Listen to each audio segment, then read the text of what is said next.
All right, so just to bring you up to where we are, we've gone along and we've put in all these new 2x6s alongside. So as I was telling you earlier, we've taken them right out to the outside ledge and we've got them on the top sill plate there.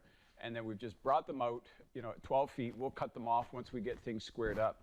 And then we've just nailed them, 3 nails every couple of feet all the way out. And we're just getting ready to put the last one up. So I thought I'd just kind of recap, bring you up to where we are, because we've had to bring this out because this is where the old attic hatch was. So of course that one was cut short. So we needed to extend that and bring that out. We had a couple of spots there where there was partition walls in there. So there was no, joist over top of that. So we've added that in there to just kind of carry the new load, because our new layout with the walls will be different than what it was before. So we want to make sure that we got good support underneath it. So we're just getting ready to put this last one in here.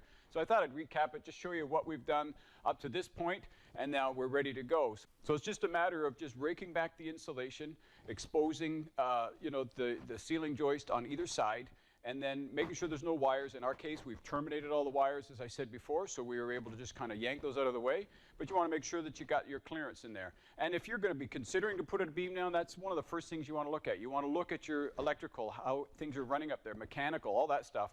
You want to look at that before you start taking things apart, because you may have to redirect some heat runs. You might have to redirect some plumbing vents. You might have to redirect something up there. So it's good to investigate that. In our case, we were able to pull everything back. We're relocating all the plumbing anyway, so it doesn't matter. We're going to be bringing that all up over afterwards. So we're ready to put in this last one. So I just wanted to just kind of recap, bring you up to where we are right now, and we're just going to get this last one up in place. All right, so just follow us through and we'll get this last one in place.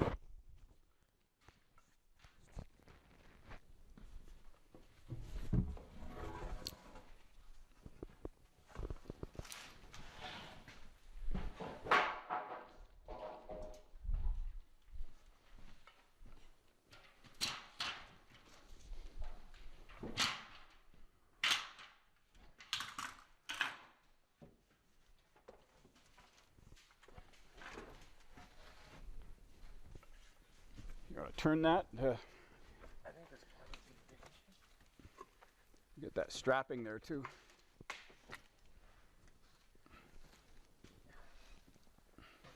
Yeah, all this plywood, you had to walk on that and move it. Can we not turn it, or? On edge. Yeah. Get it down underneath that. And then stand it up once you got it down there. All right, how's that looking? Yeah, that's right against the plywood there. Okay.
All right there. All right, so that's it. That's the last one in place. Now we're just going to transfer our lines from the bottom here where our new beam is going to go, and then we'll just square these up and start cutting these out so that we can get the new beam in place. So that's the next step. All right, so you can see we've been cutting away here. So as I was saying earlier, we just kind of drew a line. We used a laser and just kind of made our line down there. We found out where our beam was down in the basement, drew that line up onto the ceiling rafters here, or the ceiling joists, and we marked on the one side. Then we went over and made our measurement. We gave ourselves about a 1/4 inch, so we got a little bit of movement there. And so I just wanted to just kind of show you just where we are and how we got there. So it's simple enough just to, once we transferred our line up here, it was just a matter of just taking our rafter square and then just marking the side and just making a pencil line or a marker line so we could see it.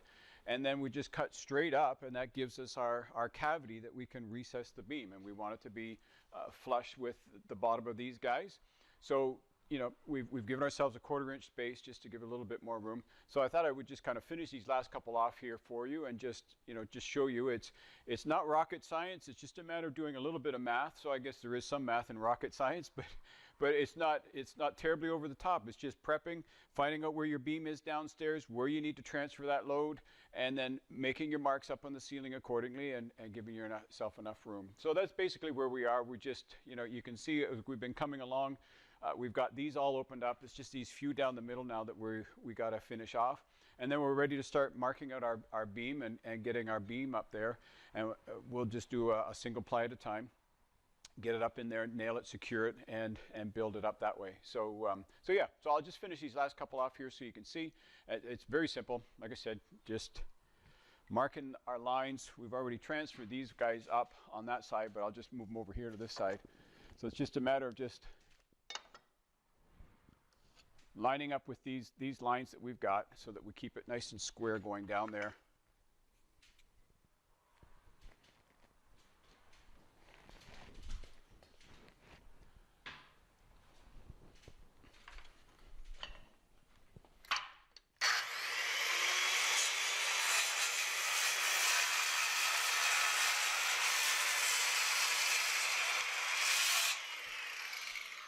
Now just going to have to come around the other side just because it's a little bit tight there.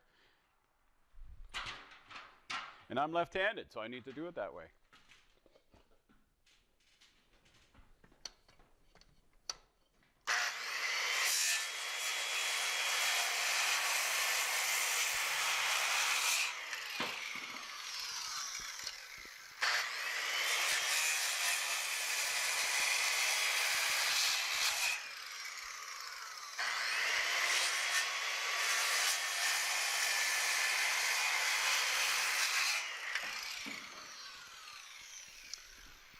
And that's really all there is to it. Got a couple more to go, but that's really all you can do is just square up your line, just slice those up there. That creates the pocket so you're ready to go. Give yourself a little bit of space so you got some lateral movement with your beam. Because again, you know, wood's not perfect. It's going to have some bends and bows to it, so it just makes it a little easier to snug up there. And occasionally you'll get the odd one that has a little bit of, you know, pressure on it, and which is fine. As we're going along, we'll be able to push those back up in place. You know, we've got temporary walls on either side, as if you've seen, but you know, these were the original walls, so they may have it, you know, on the other side there might just be another splice there someplace that we'll have to check out and make sure, but sometimes you'll get a little bit of weight come down on them, not the end of the world. You want to be careful if you're up on a second floor, you know, or if you're on a main floor and you got a second floor and a roof load on there, you don't want to allow that to come down, because that can be a little bit more of a challenge to get back up in place. So that's where we are right now, just getting these things all chopped up, ready to go for the beam.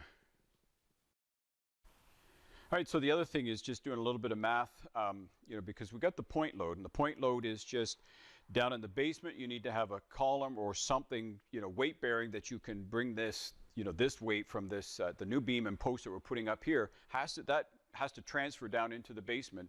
So our point load is the post that's downstairs. So underneath me here is the 3-ply beam that's running, you know, the length of the house now. So we've exposed the floor here just so we could find out exactly where it is.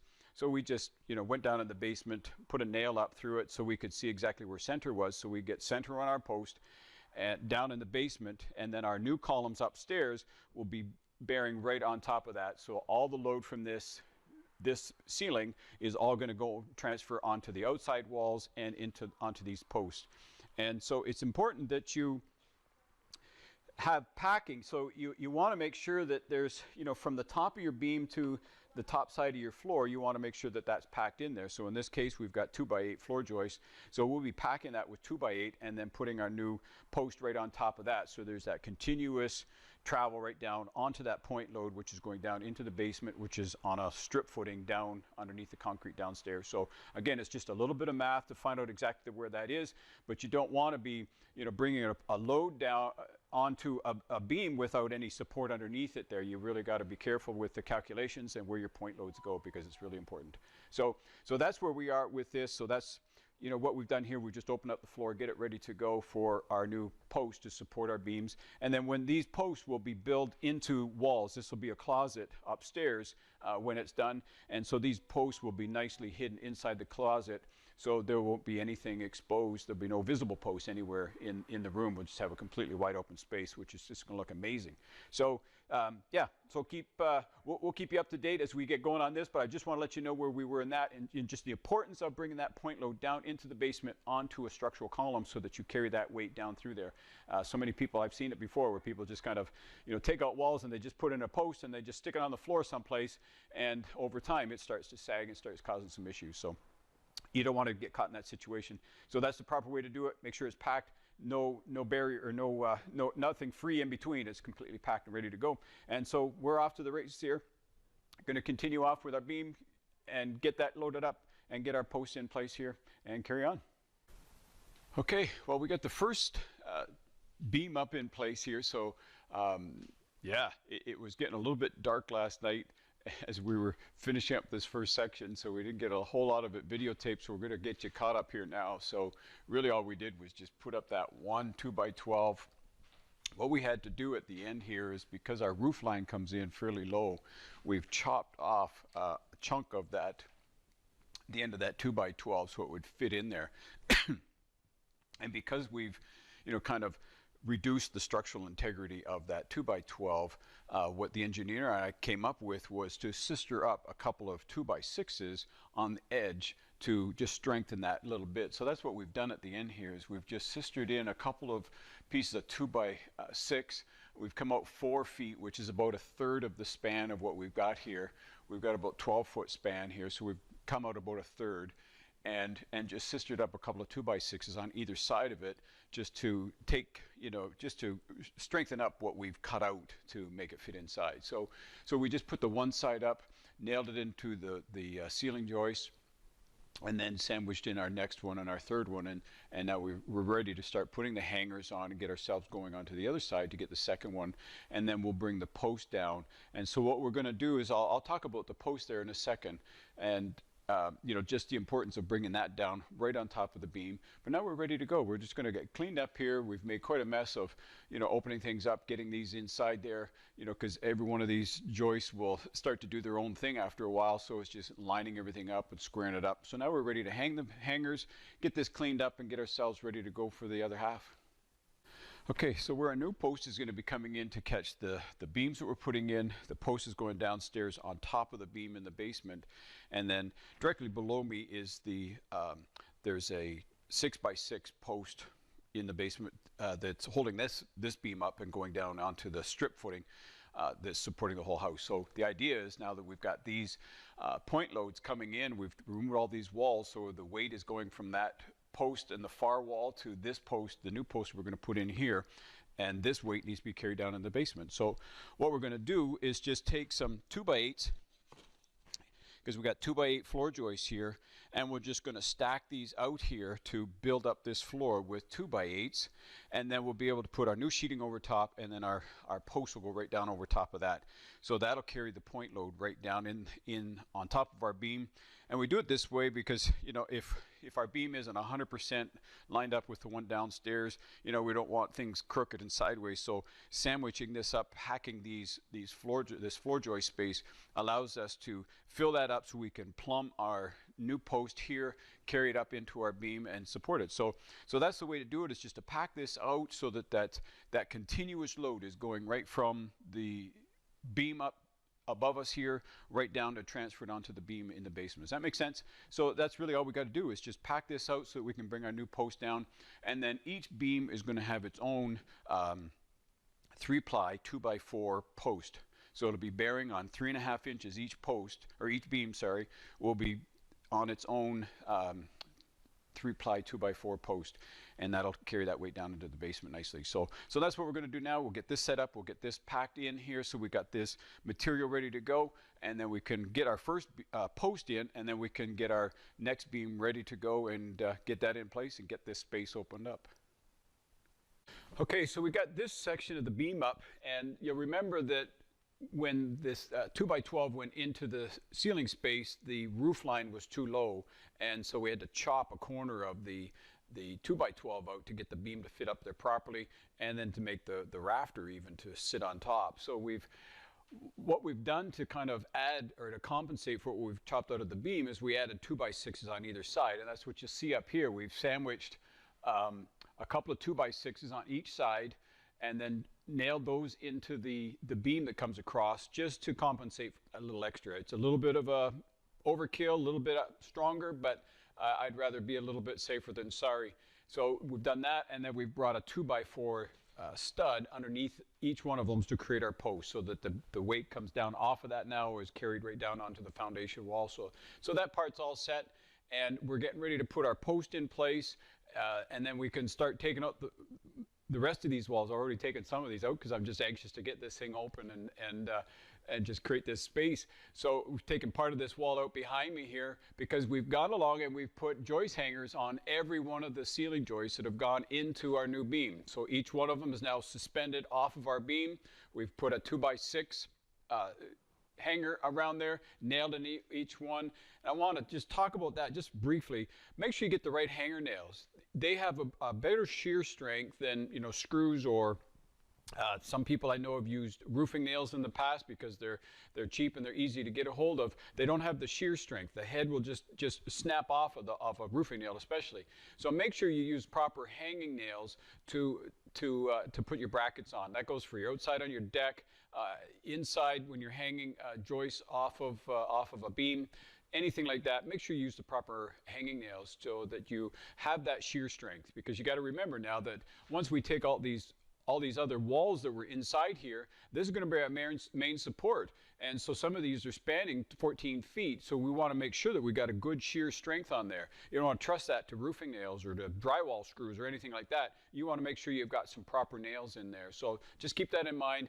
Don't cheap out and just try to grab something inexpensive. Make sure you get the right hanger nail to put in there, because they've got a much higher shear strength and a pound per square inch kind of load capacity on them. So make sure you get the right thing. So we've gone along and we've just hung hanger brackets on all of our ceiling joists. So we're ready to take out these walls here. The post is in place for this side and for the end of our beam. And we're going to talk about that in just a second here. All right, so meet our new post. This is what's carrying the weight now. We're going to be able to remove all these bedroom walls, the hall walls, because we got our beam in place. It's coming over onto this new post. And all it is, just a 3-ply 2x4. So the end of our beam is bearing a 3.5 inches, which is up to code. And this goes right down on top of the beam in the basement, and directly below us is the support column in the basement. So now this weight is coming from the ceiling, down through this post, through the beam, onto the post in the basement, which is on a strip footing underneath there. So everything is just, the point load is perfect, everything's getting down in there. And what we've done is we've just opened up the floor here and just packed it with 2x8s. We got 2x8 floor joists here. So we packed it with 2x8s. We just stacked them in, just nailed them into the beam, nailed them into one another so that we could stack that out. And that's what's carrying this weight down, from the ceiling down through the floor and carrying it on down there. It's got solid packing, solid bridging all the way through there. So this post is, now doing what it's supposed to be doing. It's holding everything out, supporting everything, and just gets us one step closer to knocking out these walls, which is my favorite part. Once we get these walls all out of here and everything opens up, it just transforms the space. So we're just about ready to get to that point. All right, so with point loads, it's the same. We talked about the point load of where the two beams came together. We talked about the point load, taking those columns down, packing it through on top of the beam so it carries down over top of the post in the basement. So that's the point load there. It's also good to remember the point loads on the outside walls. They need to do the same thing. When the houses are framed, you typically have a rim joist going all the way around, a ring joist going all the way around. And that's not going to be adequate, because this is just going to be sitting on one 2x8 going down, onto the concrete wall. So we opened up the floor, left this open so that we could see it. We packed this with 2x8s as well, so that everything that's carried down through this wall is got a good strong point to go right down onto the foundation. So it's critical to remember that when you're carrying loads down on outside walls, to double check and make sure your rim joists are double or triple underneath where you want to take that weight down so that it carries as well. Because if not, then it's just kind of hanging on, you know, on the edge. All the weight is going to be on one edge of one rim, and that's not going to be enough for it. So it's important to remember that when you're taking point loads down, that you bring everything down.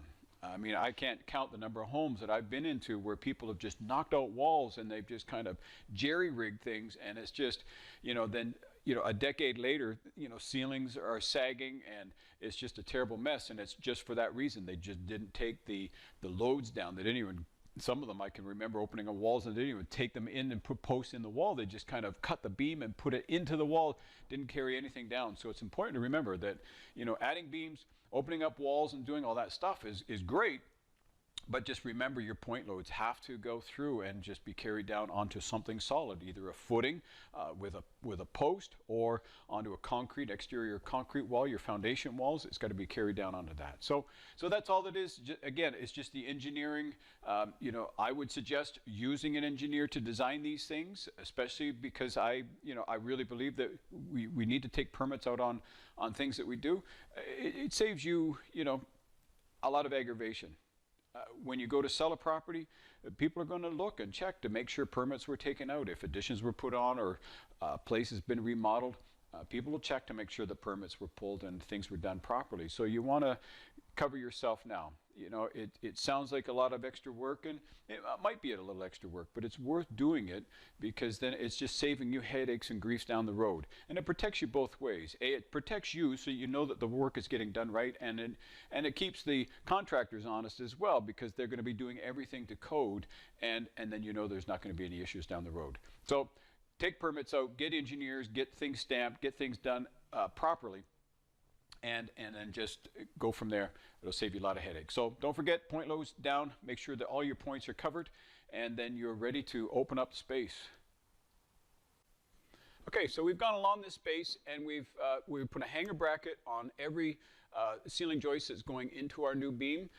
And I'm just getting down to the last few here, so we thought we'd stop and just talk about these. You know, they just wrap around there, just knock them in place. And remember with hanger brackets that the holes that are there, to, you know, for the nails, to receive the nails, make sure you use every one of them. You know, I know it becomes a little bit of work, especially if you're doing a 2x12 or 2x10. That's a lot of nails going into the thing, but that's what they're designed for. You know, they're engineered designed to take, you know, every hole that's there needs to be filled with a nail. So keep that in mind when you're putting up a hanger bracket. Don't just skip it and do every other one. Don't listen to Cousin Louie and just, you know, not do every one of them. Make sure you hit every one, because that's why the engineers have designed these, to give the load that you really need. So we're getting ready just to put up these last few in here.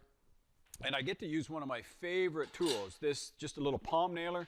This guy has just saved my knuckles and saved my fingers so many times. You know, you just grab the palm nailer, grab your nail. It's magnetic, so you can just stick your nail inside there, and it's not activated until you hit that, until you press it in against against the material. But it's just such a fun tool to use. It costs about $100, and it'll just save your knuckles. It'll save you a lot of time. So if you're doing some major DIY projects, if you're going to be doing a deck, if you're going to be doing a project like this where you're going to be taking out a wall, this is a good investment. It's, you know, for the time that it'll save you, it's a great trade-off. You know, you figure $100. Well, you know, that's just kind of an hour's worth, 2 hours worth of work for you. So it's going to save you a lot of time. And if you get multiple uses out of it, it's even better. So this one, it always puts a smile on my face because I like it. It's just so fun just to use. So I'll just, you know, we're just getting down to the last few. So all we're doing is we're just going to take this. It's got a nice little tooth at the top there. So you can wrap the joist hanger around your material and then just give it a little tap, and it'll hold it in place for you, so you don't have to try to fight and hold it, you know, at the same time. So you just get it up there and just a little tap on either side. And then that holds that all in place. We've gone along and we've made sure that our Our ceiling joists are up high enough. We've jacked them up in some of the spots where they were down a little bit low. Because again, once we put in our temporary walls, but when we took out the support wall on it here, some of them shifted a little bit. I mean, they've been up there for 60 years, so I'll give them some slack and just allow them to do some creeping and some moving around. But we've gone around and we've jacked them back up just to make sure that they're all flush when it's all said and done. So when we put our drywall over this and go to finish it, then we don't have ridges and humps and bumps going through there. And then once that guy's up in place, again, just putting the nail in there. It's magnetic, so it just holds it right in place. And it's just as simple as that. I mean, how slick is that? It's so much fun. It just makes this project fun. And again, make sure you hit every one of them. So with the 2x6, there's four nails on either side, 2 going into the beam, 2 going into the joist.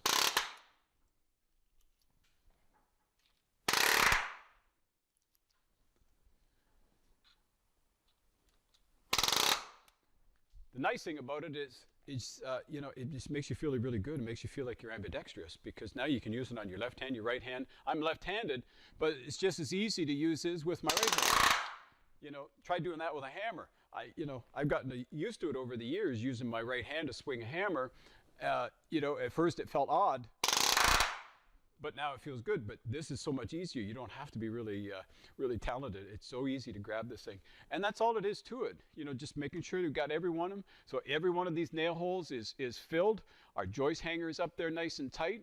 And we'll just finish off these last few on here. And then we'll be able to get rid of these walls and open this space up. And I can't wait to see that. All right, so this is the moment I've been waiting for. The moment the homeowners have been waiting for, the moment that we've all been waiting for. So the temporary walls that we put up here are ready to come down because our beam is up in place, everything is hung, we've got all our posts in place, everything is locked in, nailed in, screwed in, double checked, everything is ready to go. So now we can start to take down and dismantle the rest of the walls. We'll take out what we put up temporarily, we'll just unscrew that, pull that stuff out, and we'll just bang out the last little bit of the walls that were part of the original structure. So this is my favorite part because now we get to take this out, and then after we get all this cleared out of here and the dust settles, we'll be able to take an amazing shot of this whole floor completely open up before we start putting in partition walls to separate off the bedroom and the ensuite, and that'll be the next stage. But yeah, for now, this is my favorite part. I get to do a little bit more demo work, take out the rest of the walls that were here. So let's get started.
All right, are you ready for this?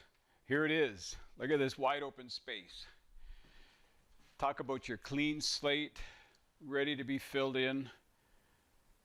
We're gonna have a great kitchen with a huge island, powder room, master bedroom with ensuite. It's just gonna be amazing, but you can see just the difference in just opening up opening up the room, you remember from the beginning how dull it was, you know, coming in with all these walls, the darker colors. Now we've got all the walls opened up. The light just cascades right through this whole place. Just absolutely amazing. And this, you know, the post that we have in the middle, the column in the middle, is going to be incorporated in our closet. So that'll just become a closet wall, and then we'll go into the bedroom from there. So it's going to, you know, be hidden nicely, and it'll just be a great disguise. Nobody will ever know that this wasn't always like this. So we're looking forward to this next stage. It's been a lot of work to get to this moment, but again, it's something that, you know, the average DIYer or the above average DIYer can take on themselves with a little bit of engineering, a little bit of planning and design, understanding load points, understanding how all these structures, all these little bits and pieces go together. It's something that you could take on. Now, I don't recommend that you live through it, but I mean, we've lived through worse. I've done a lot of renovations in our home growing up, and you know, we lived in one half as we renovated another half, or upstairs, downstairs. We just kind of segregated, and that's what the homeowners are doing here. They decided to live downstairs, so we've got them set up comfortably in the basement. Lots of banging and thumping going on upstairs here, but they're nice and cozy downstairs as we renovate and open up this upstairs. And I know they're just going to die when they come in and just see how wide open this is. They're probably going to try to convince me to forget the bedroom, just put a cot in the corner and maybe a water closet to hide that and have some privacy there. But I know they're going to want to just leave this completely open. But this is going to be a great space. So next step for us is to start framing these interior walls. The rest of them are just partition walls. There's no structural things. Everything structural is done. So now we can just start putting in the partition walls to section this off, to get our powder room, to get our ensuite, to get our master bedroom, closet in behind me here where the washer and dryer is going to go. So that's the next step for us. But for now, I just wanted to invite you in just to show you this space. Now that we've opened it up, you've seen the journey of just knocking out walls, putting up temporary walls, getting these beams in place, and now emptying this up. This is just a fantastic place to be in. So now we just feel like we're moving upwards, because now it's just finishing it off and moving in, or moving the homeowners back in here. So anyways, this is where we are now. We're ready to start doing the walls next, but here we are, grand open space, clean slate, ready to go.